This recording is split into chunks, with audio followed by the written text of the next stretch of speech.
Yeah. Yeah. So,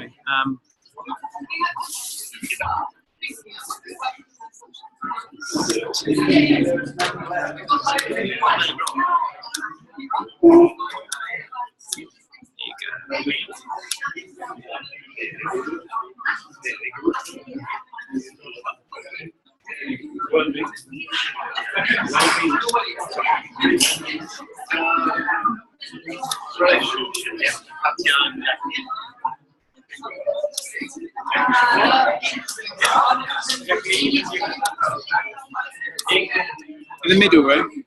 Okay, we'll do.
She's marked her spot, hasn't she?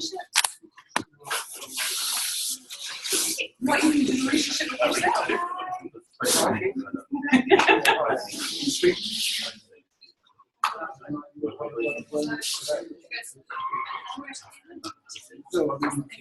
Yes.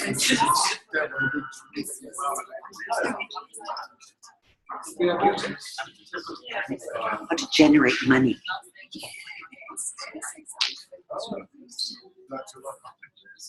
And relationships have nothing to do with that.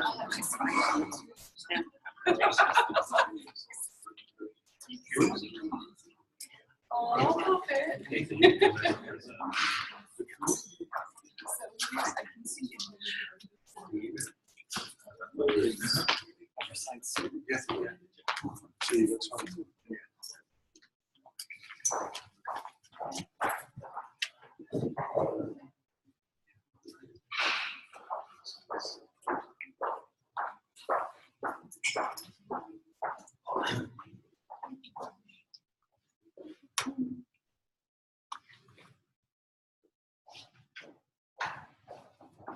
How are you all?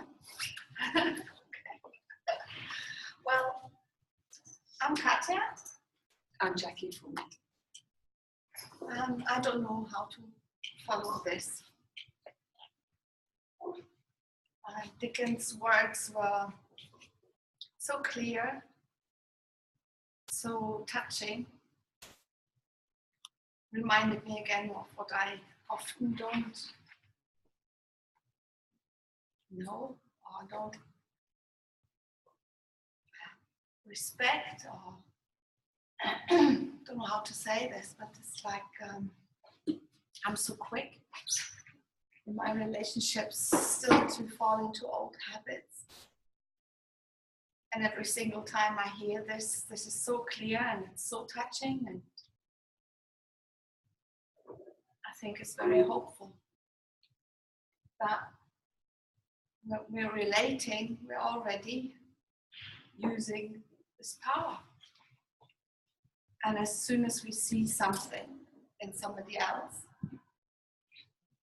we have already done it. We have related to something through thought.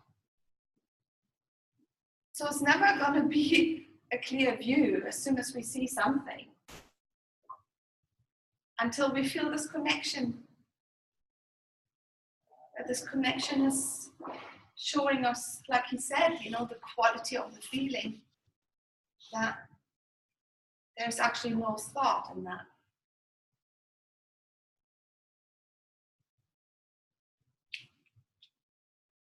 I'd love to share some stories of where that's been very, very apparent in my life. And the word apparent is quite useful as a parent. My husband Jenny and I have 3 daughters, and they're now 22, 20, and I'm going to say it again, 17 and a half, because that half is important. And as my understanding of the principles has deepened, my relationship with my girls has just improved dramatically. And it was good before, just as my relationship with Jerry was great before. My husband Jerry and I met and married within 5 months, 5.5 months. He was the first man that I ever met that I thought I couldn't possibly hurt. Now, I wasn't mad and I didn't go around hurting other men, but there was a quietness about this guy that I just loved. And in hindsight, I realised that at the point that I met him in my life, I was living from mind. I had no thought. There was no drama.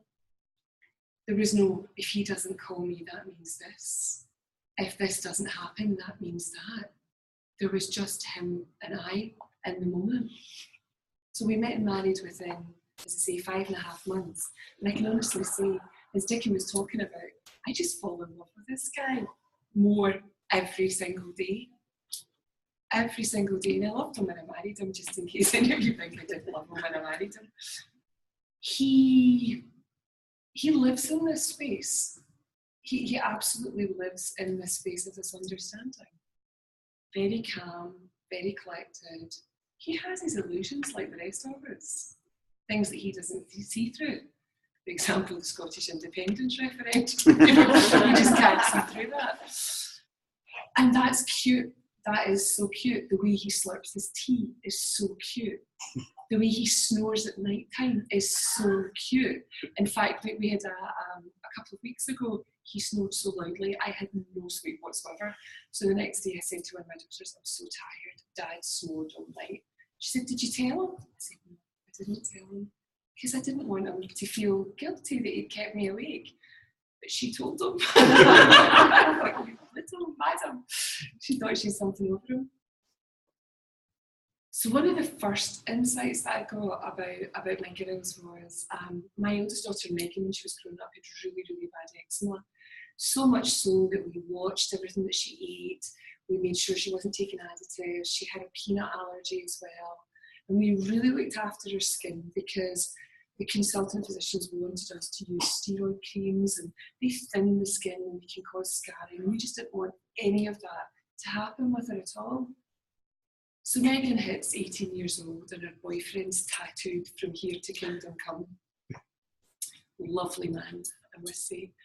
And Megan says, I want to get a tattoo. Now, this is before I came across this understanding. And I told Megan I would disinherit her. She got a tattoo, she was out.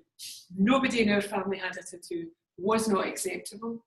And bless her, she kept coming back and going, I'd really like a tattoo. No, it's not happening. There'll be no money for you, I'll give it to your sisters. And last February, I fell downstairs and broke my ankle. And I had to have surgery. And I knew that the universe was telling me to slow down, and I had slowed down, and then it said, no, you're not slow enough. Slow down even more. And I was upstairs in the bedroom, and I couldn't get downstairs without Jenny because the crutches, and it was just new for me. I could smell this beautiful smell coming from the kitchen. The girls were making themselves a cooked breakfast. And they really enjoyed their cooked breakfast, and they didn't bother about me upstairs. I think it was fine. I thought it was really, really funny. And when Megan came upstairs, I couldn't stop laughing because they hadn't thought about me at all. And she sat in the bed and she says, Mum, how are you? I said, fine, Megan, how are you? Oh, I'm really good, Mum. And you know, you hear that space between the words. You just hear that space. I said, what is it you want to tell me that you're not telling me? She says, oh, I got a tattoo. okay. I said, where is it?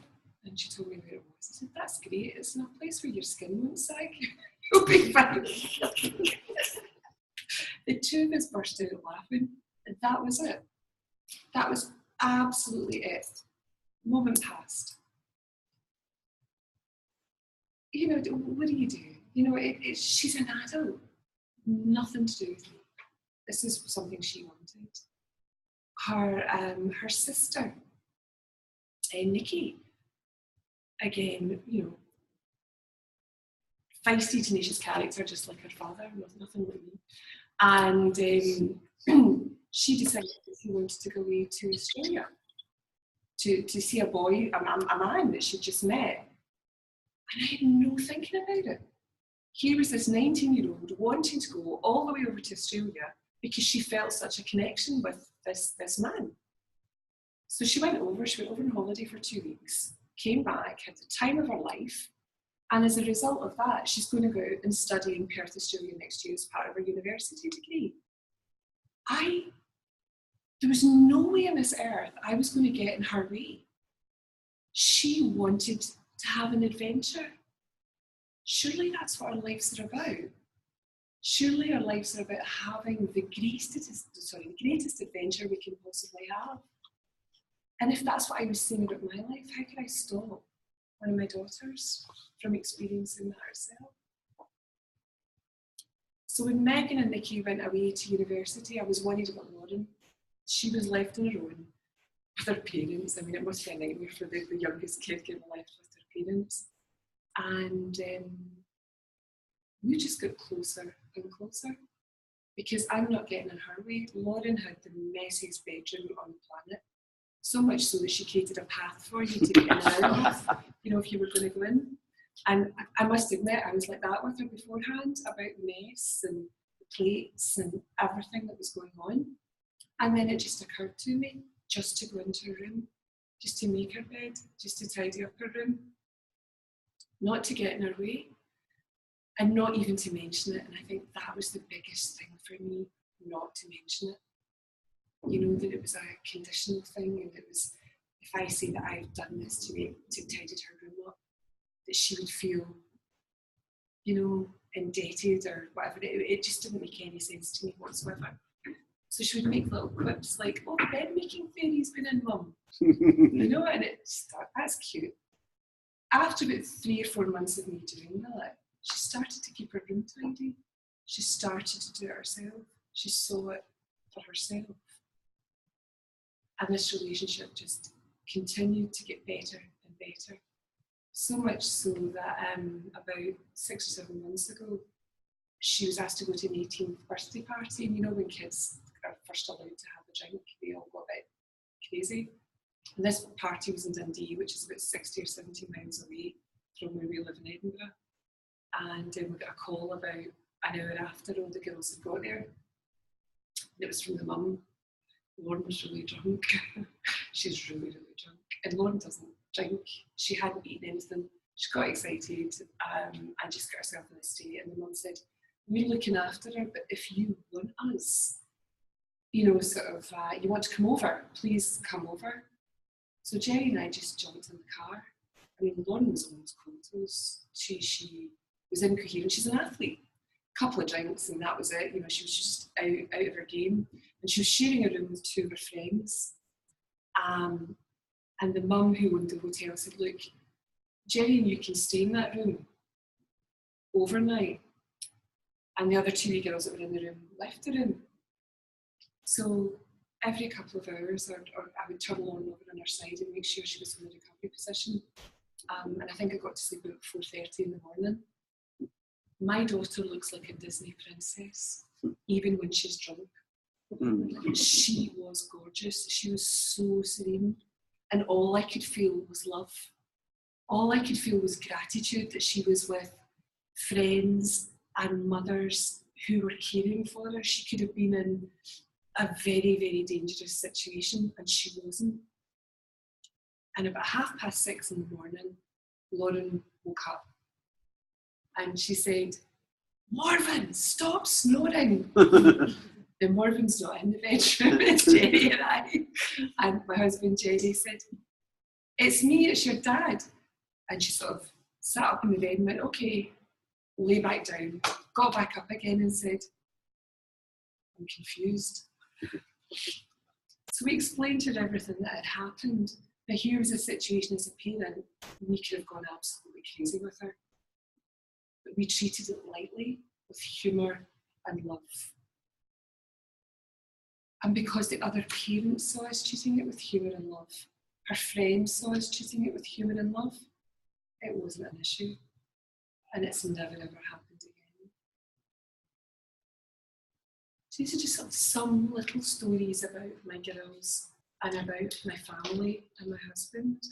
And I'm hoping that what Katja and I can sort of talk about more just now is to talk about not just the relationships that are outside of us, but our relationship with ourselves.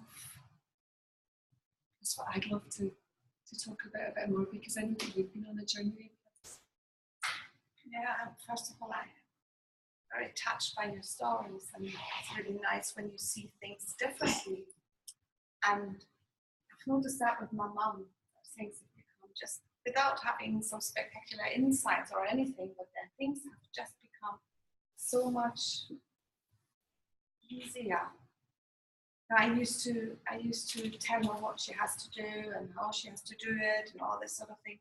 And then at some point she'd just get hurt because she doesn't know how to do this, what I expect of her. And what I noticed recently was that if I happen to do that, she sort of takes it on board. And I just stayed with her for 5 weeks. I was in Berlin, and we had not one occasion where that actually was leading to any sort of upset or discussion or whatever. And I thought, wow, what has changed there? You know, is it me who's more gentle, more loving, more understanding in the first place? But then I actually started watching it a little bit, and what I found was that she noticed that whenever I'm maybe in a little bit of an impatient mood or anything like that she actually didn't have to take it on board. So I guess there was both going on, and in our relationship, you know, we've always had a close relationship. We always got on really well with each other, but it's somehow more relaxed, more easy. And I think, you know, when I was reflecting about this earlier, it's like when we're relating to something within us, it's always like a, how can I say, it's like a what happens on the outside is a mirror of that. It sort of shows up.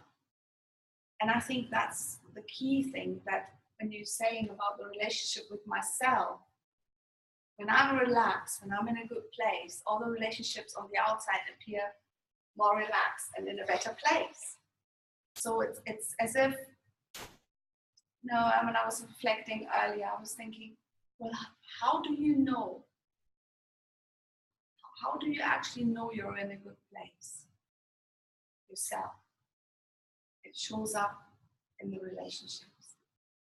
So all we really need to do, if there's anything to do, is really look inside. And it's happening inside of us, when we want to change something on the outside. So I don't know if that makes sense to you. But when you say you relate with your girls even better, what's that got to do with inside of you? It's everything to do with inside of me, because where I'm coming from even more now is a space of quietness and a place of understanding how I work. You know, that the cause and effect stories that I had created, they were dark novels, basically, you know, film noirs of how I thought life worked. And that's what I'm really, really, really enjoying, because when you're in this human state, this being, having all the experiences that you have, you're going to fluctuate.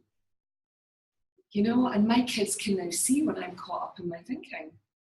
You know, and I love that, and that's just osmosis. Because I did try at the beginning to explain this to them, and I would get, oh, it's just your thinking, Mum. Oh, it's just your thinking. And I wouldn't explain it to Jerry. Just no way. Because he'll go into his, I know he will go into his head about it. But the serenity, the calmness, and the humility of understanding that we are all just doing the best that we can in any given moment. Kids get tired, I get tired, their dad gets tired. We all get caught up. We all have things that we don't see clearly. You know, and it's the funniest thing in that kind of dynamic is when somebody sees something really clearly, but the rest of the family doesn't. And I love watching the dynamics of that, watching who and when will see it next and how they'll see it. Because two of my girls notice in their elder sister when she gets caught up in stuff. And they used to be quite critical of her. And now they're really quite kind with her. They're like, bless Mum, she's just a crackpot. But, you know, they see it and they don't mind it. It's okay. It's that gentleness with yourself. Stepping into that space of gentleness with yourself. It gives others the freedom to do that too. To step into that space of gentleness with themselves. And it's easy to fall in love with other people. And something I've realised is falling in love with yourself can be something that's slightly trickier to do. So tell us about. I don't know whether it's something about being a woman, about being a female, that from childhood we're, I hate the word conditioned, but the roles that we play are caregivers, nurturers. A lot of it is outside of ourselves. A lot of it is, you know, I had two brothers, you know, and I took on very much a caring role for my two brothers. In fact, I would fight their fights for them.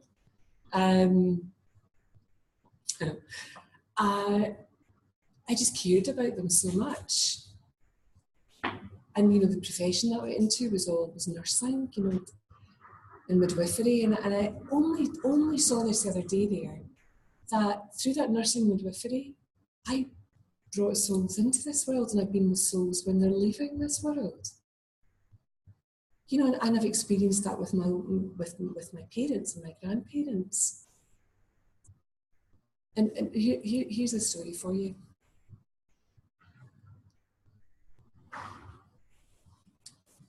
When the kids were little, we just moved through from Glasgow to Edinburgh, and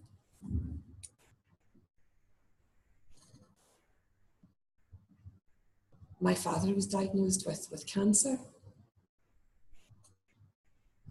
I was working full time, 3 young kids, a house that was, it's a beautiful house. You've been in our house, beautiful house, but we were restoring it, stripping all the wood, doing everything that you do. I was in a corporate job that I wasn't enjoying, but I felt trapped. Because there was the mortgage to pay. There was the kids to make sure they were all right, etc., etc. So we just moved through to Edinburgh. My dad was diagnosed with this illness that was going to kill him. It was cancer. And I would do my full day's work, and then I would drive all the way from Edinburgh to Glasgow every single night or every single day, and all the way back. I'd make sure everything was okay, decide where the kids and the family were.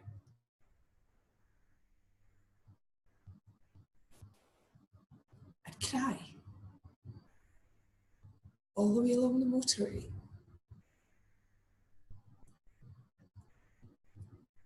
Be with my mum and dad. Cry all the way home. Be okay at the other end.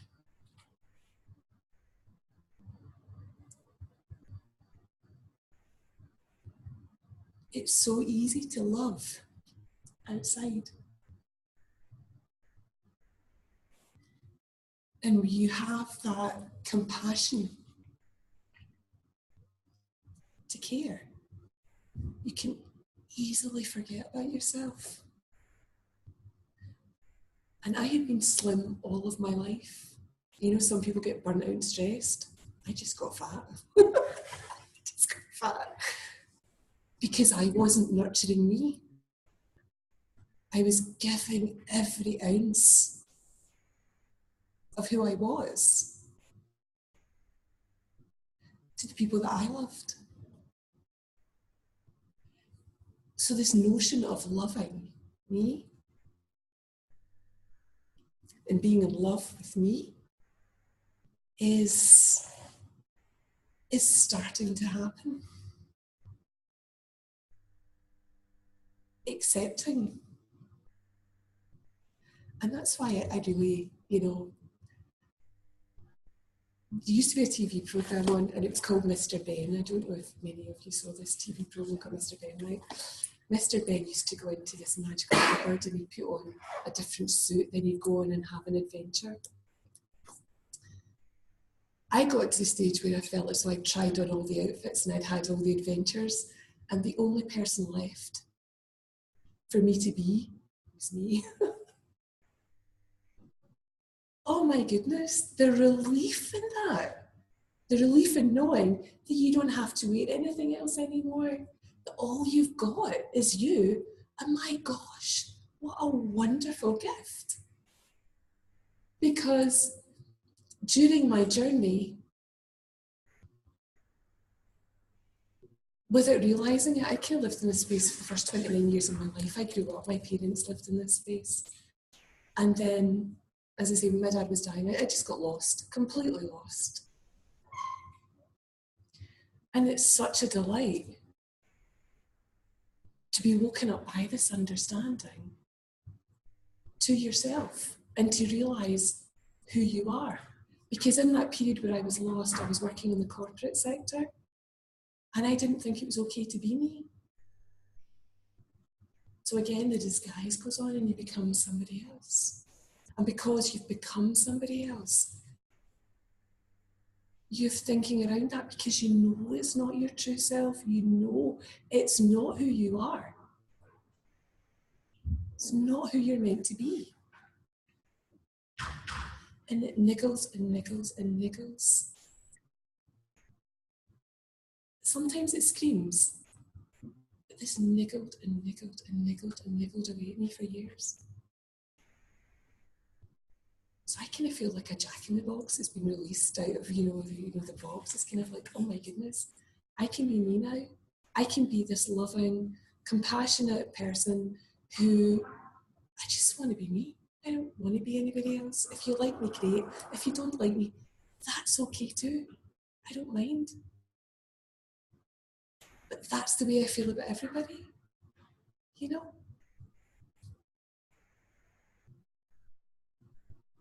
But I'm learning, when we're talking about the relationship with ourselves, I'm learning to be more gentle with myself. I'm learning to have more compassion for me. And I'm just enjoying that journey and all the wonderful discomfort that comes with that, because it helps me see something fresh. It helps me see something new. Not only about myself, but about the other people that I'm coming into contact with, even when it feels uncomfortable. You didn't expect that. Mm-hmm. I know that the principles somehow give me the hope or the knowing that whatever I think about myself is not worth.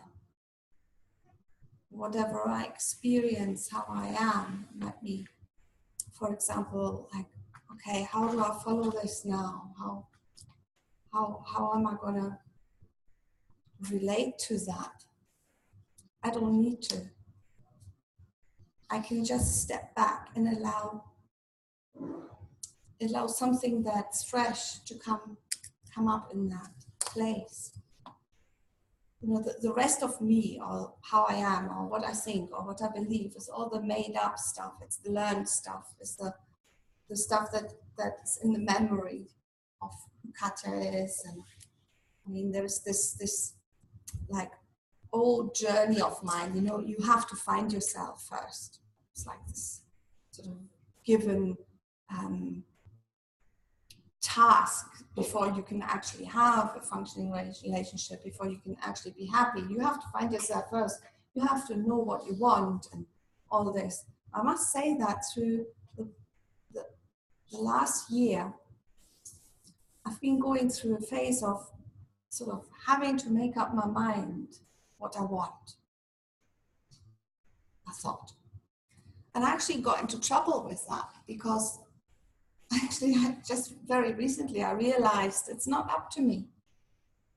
And me wanting to make up my mind what was important to me was getting in the way of life flowing through me and getting me on the ground where life wants me to be. Because what I want, Katja, you know, the made-up personality of Katja, and how I want it and how I don't want it, it's not relevant actually. There's inspiration coming through. You know, I was feeling a lot of, I was explaining on an example. I nearly spoke German there. You know, I was noticing that in my work that the energy went into the German work I'm doing. I was creating videos, blogs. I worked on my website a lot. There was lots of energy there, while the English-speaking stuff sort of went right down. And now I'm sitting in Spain, and I think, yeah, but what am I going to do now? You know, how am I going to do this? And I was getting into a right state because I was trying to work out to make a decision about what's right for me and what's right for the cause, and, you know, find out what you want. And I got into a stuck position until actually it was my body that showed up with symptoms. And I went to the doctor, and she was actually the one, she said, are you actually chewing on something? You know, are you actually thinking about something very hard? And I said, oh yeah, guess what? She said, well, why don't you just take a small step? Why do you have to think about this major change in your life and what you want and how you want it and all this?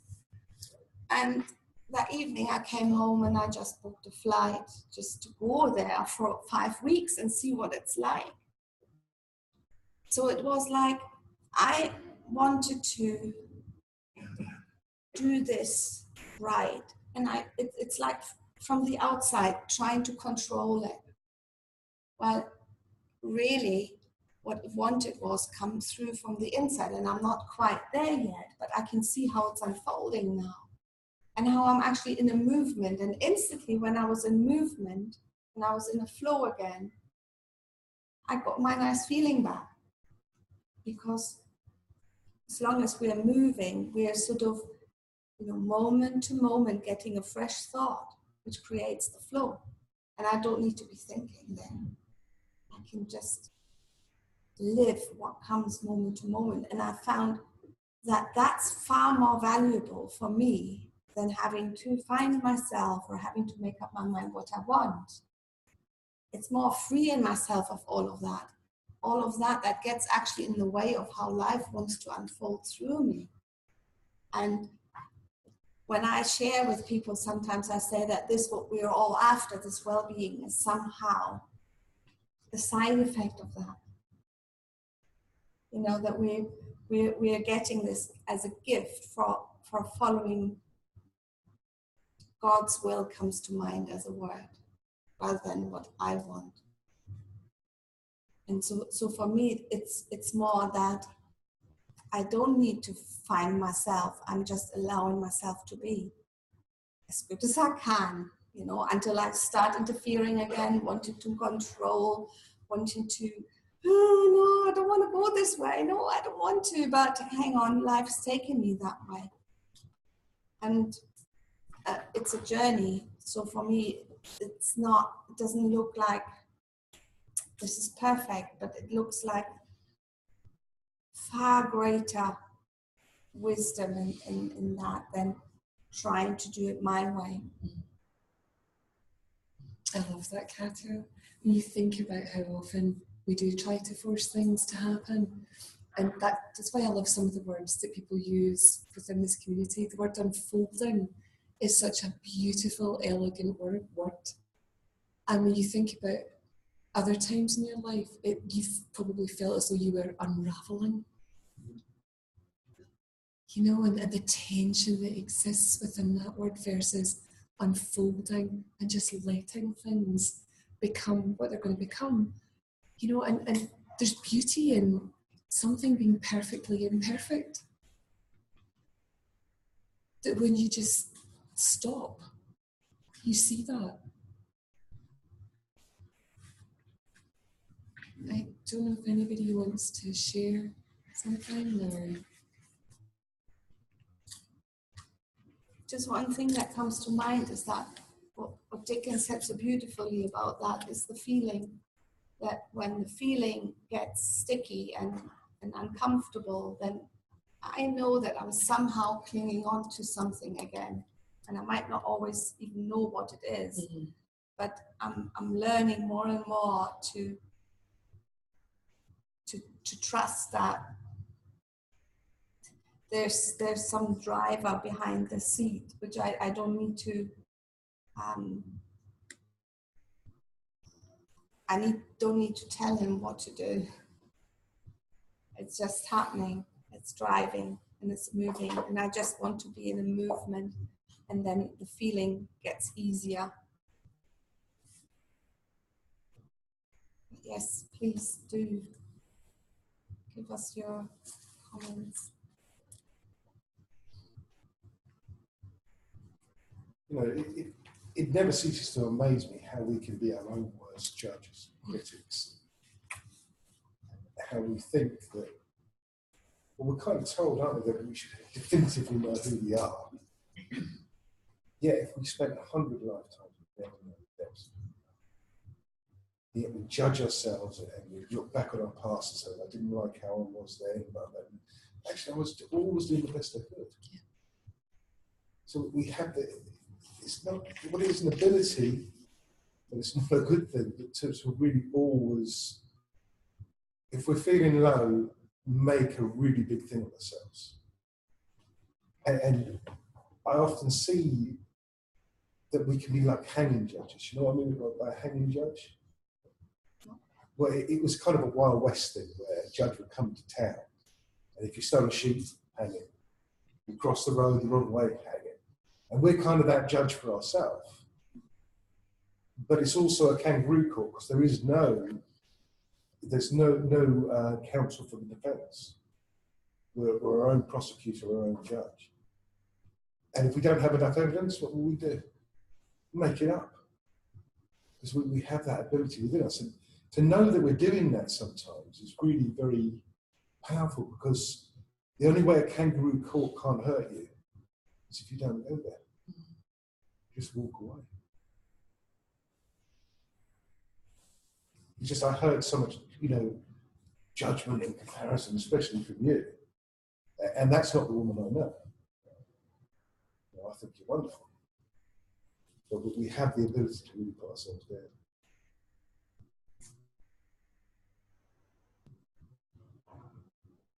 I think it's the only way how we can get into difficulties is we either have some thinking about things outside, or we have thinking about ourselves. There's the two variations that I find in myself where I get stuck with, is that we either cannot handle something that we see out there and see the right reality, and we don't notice it's thought involved. We get to feel that. Or we're having a bunch of thinking about ourselves. We're getting terribly stuck with that because we're taking it as a reality, and then the temptation is that we're having to change. We're having to change something in order to be okay.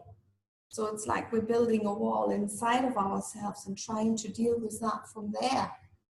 But all we have to do is just go back into this flow that sort of washes that wall away again and makes it softer. That allows us as well to relate again with a clearer mind, with a clearer view, because we're not you know, when we're trying to see and relate to others through a wall, well, how clear can we see?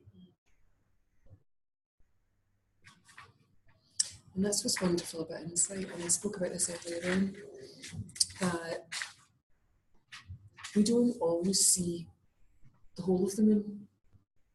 We don't always get the whole insight in one big package that tells us what to do, how to do it, when to do it. We get these little glimpses like shooting stars. And it's acknowledging that.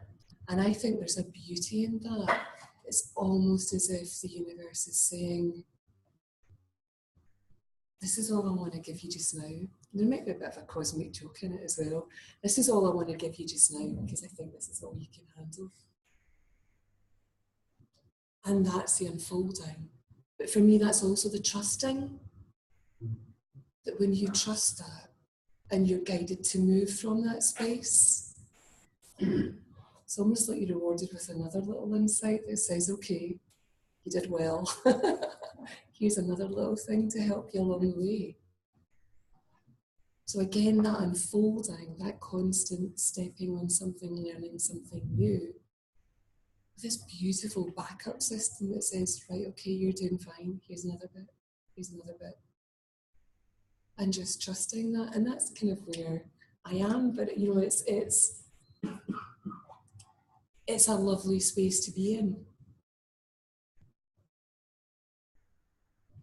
And I don't mind discomfort, because I know I'm going to see something new, something fresh. I might not like it, and I'm okay with that as well. But I don't tend to judge myself anymore. I usually just crease myself laughing at myself now when I see things like that. When I see it. Yes,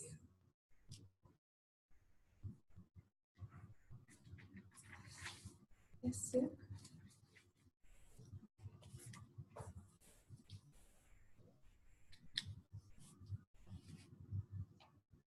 I mean, I think that's a nice way of maybe wrapping this up is to see that whatever we experience is some kind of relationship.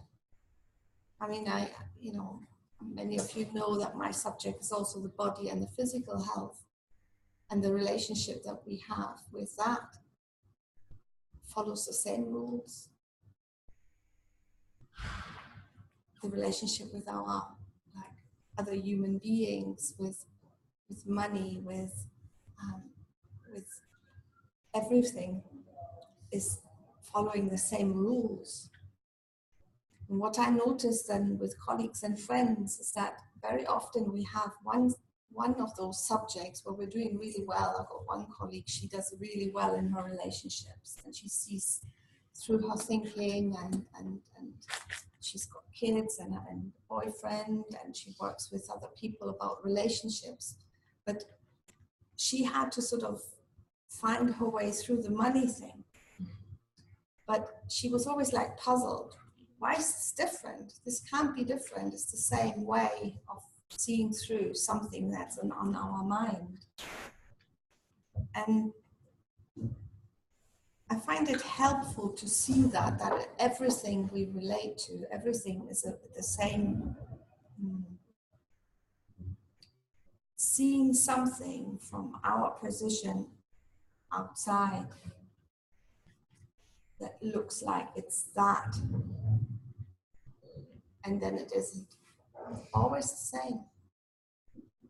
And I find that very powerful as like a bridge to, we're speaking about some blind spots, or we're speaking about things where we still run into difficulties. And I can always come back to me and how I relate to the outside. Yeah. I think this is part of why it's called You Have to Find Yourself, or that's what they meant originally, because it all starts there. There's nothing that doesn't start there. However, whatever it looks like,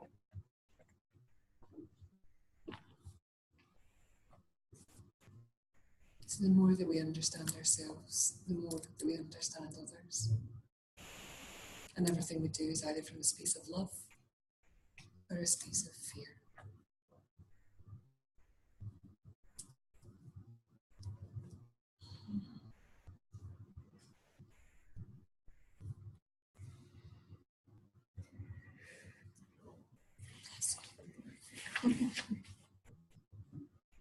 Thank you very much.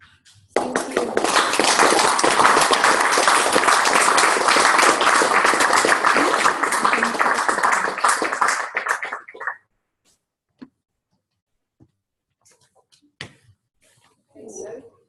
You know where you've got to go.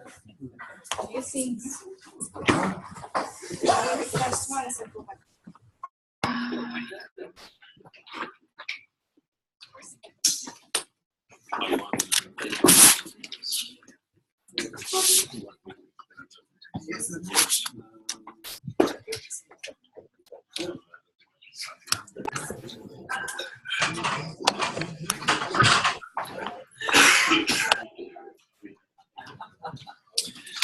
Hello. Live stream is up and